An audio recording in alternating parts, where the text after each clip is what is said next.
წერონის დევნილთა დასახლებაში წმინდა გიორგის სახელობის ახლად აშენებული ეკლესია ეკურთხა.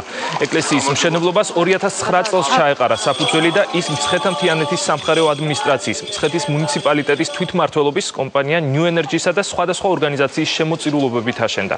წერონის დევნილ მოსახლეობას 2000-მდე ოჯახს შესაძლებლობა ექნება ყოველკვირეულ წირვალოცვას უკვე საკუთარ დასახლებაში, ახალ ეკლესიაში დაესწროს.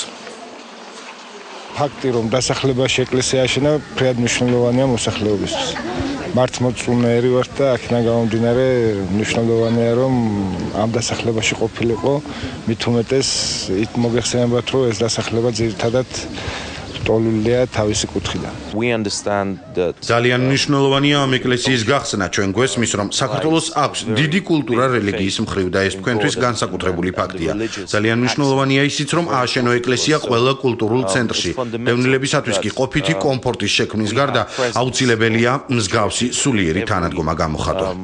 ხეობიდან ვარ და ყოველთვის დავდიოდით ლოცვებზე, ვეზიარებოდი და აქ უკვე ახლა ისე ვიყავით, რომ აღარ იყო ეკლესია და ძალიან დიდი ამ ხალხს ჭირდება ყველაზე ძალიან ეკლესია და ეკლესიის გვერდში დგომა.